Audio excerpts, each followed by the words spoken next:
और यूक्रेन की जंग पर रामदेव का बड़ा बयान। भाजपा मना रही सेवा सप्ताह, असहाय की कर रही सेवा।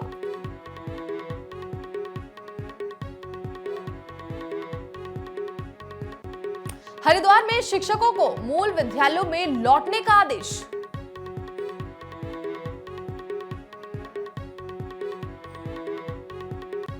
स्वास्थ्य मंत्री ने दून के डॉक्टर को दी धमकी। नमस्कार, मैं हूं आपके साथ नैना और आप देख रहे हैं न्यूज 31 उत्तराखंड। अब वक्त हो चुका है उत्तराखंड बुलेटिन का। अभ्यर्थियों ने पिथौरागढ़ जिलाधिकारी कार्यालय में जोरदार प्रदर्शन किया और मुख्यमंत्री को ज्ञापन भेजते हुए भर्ती प्रक्रिया को तत्काल रद्द कर दोबारा परीक्षा कराने की मांग की। प्रदर्शनकारी छात्रों का कहना है कि भर्ती प्रक्रिया में नॉर्मलाइजेशन को बंद कर पीडीओ और वीडियो के पदों पर जो भर्ती प्रक्रिया में अनियमितताएं हुई हैं उसकी उच्च स्तरीय जांच की जाए और परीक्षा में हो रही धांधली को रोका जाए। इसके कारण लोग बेरोजगार हो रहे हैं और ये बिल्कुल गलत है।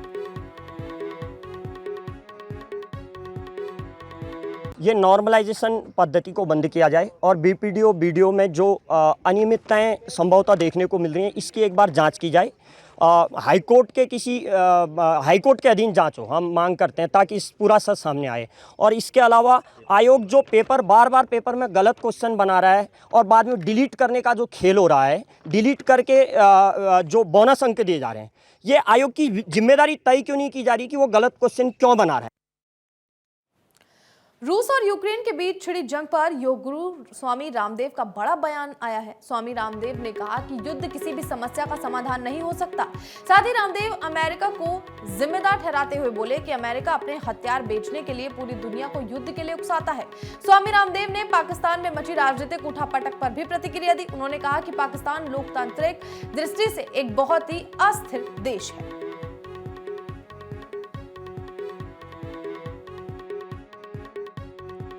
जुड़ाव की ओर, योग की ओर बढ़ेगी।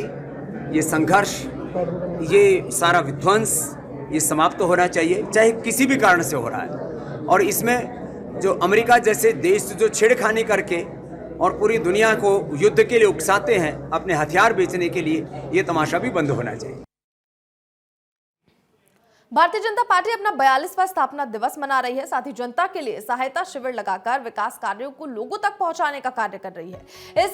इसी कड़ी में बीजेपी ने देहरादून मसूरी विधानसभा के जाखन में दिव्यांगजन सहायता शिविर का आयोजन किया, जिसमें कैबिनेट मंत्री गणेश जोशी और संगठन महामंत्री अजय जी ने शिरकत की। कार्यक्रम में जरूरतमंद दिव्यांग लोगों को व्हीलचेयर, चश्मा, साइकिल, बैसाखी का वितरण किया गया।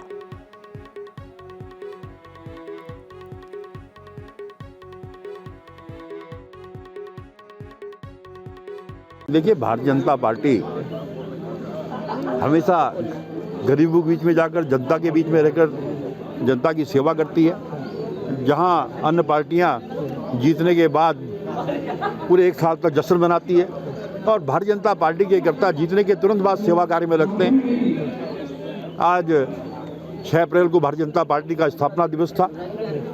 इसको हमने एक सेवा पखवाड़ा के रूप में हम मना रहे हैं 20 तारीख तक, और लगातार रोज कहीं ना कहीं किसी क्षेत्र में जनता के बीच में जाकर गरीबों की मदद कर रहे हैं, उनकी सेवा कर रहे हैं।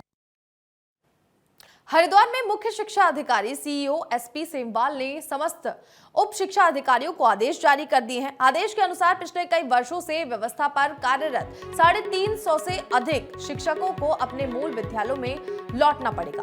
सीईओ ने ये कदम शिक्षा का स्तर सुधारने के लिए लिया है। राजकीय प्राथमिक एवं उच्च प्राथमिक विद्यालयों में व्यवस्था व कार्यरत प्रधान अध्यापक व सहायक अध्यापकों को कार्य मुक्त किया जा रहा है।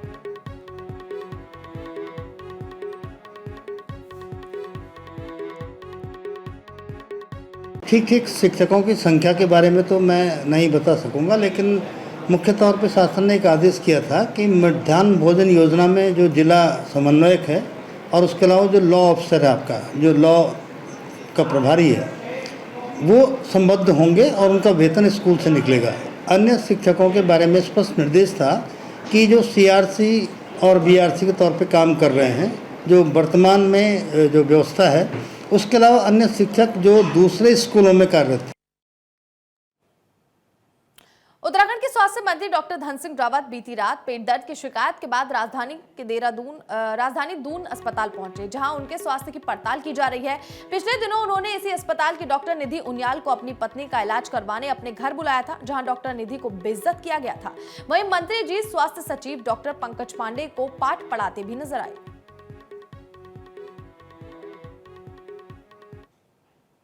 उत्तराखंड के सांसद अजय टम्टा ने विकास कार्यों में तेजी लाने के निर्देश दिए। टम्टा ने अल्मोड़ा सर्किट हाउस में अधिकारियों के साथ बैठक की। बैठक में जिलाधिकारी वंदना, सीडीओ नवनीत पांडे सहित तमाम विभागों के अधिकारी मौजूद रहे। साथ ही अजय टम्टा ने अधिकारियों को गुणवत्तापूर्ण कार्य नहीं करने और लापरवाही बरतने पर कार्रवाई करने की चेतावनी दी है।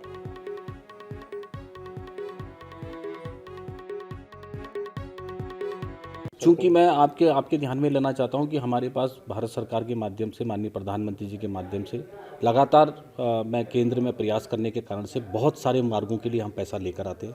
सीआरएफ का पैसा लेकर आए हैं, पीएमजीएसवाई का।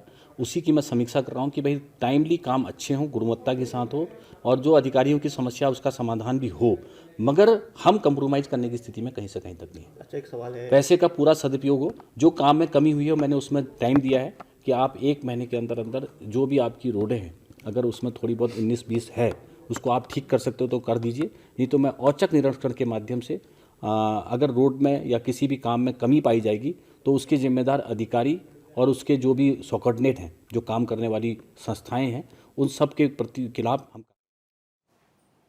फिलहाल उत्तराखंड बुलेटिन में इतना ही। आप देखते रहिए न्यूज़ 31 उत्तराखंड। नमस्कार।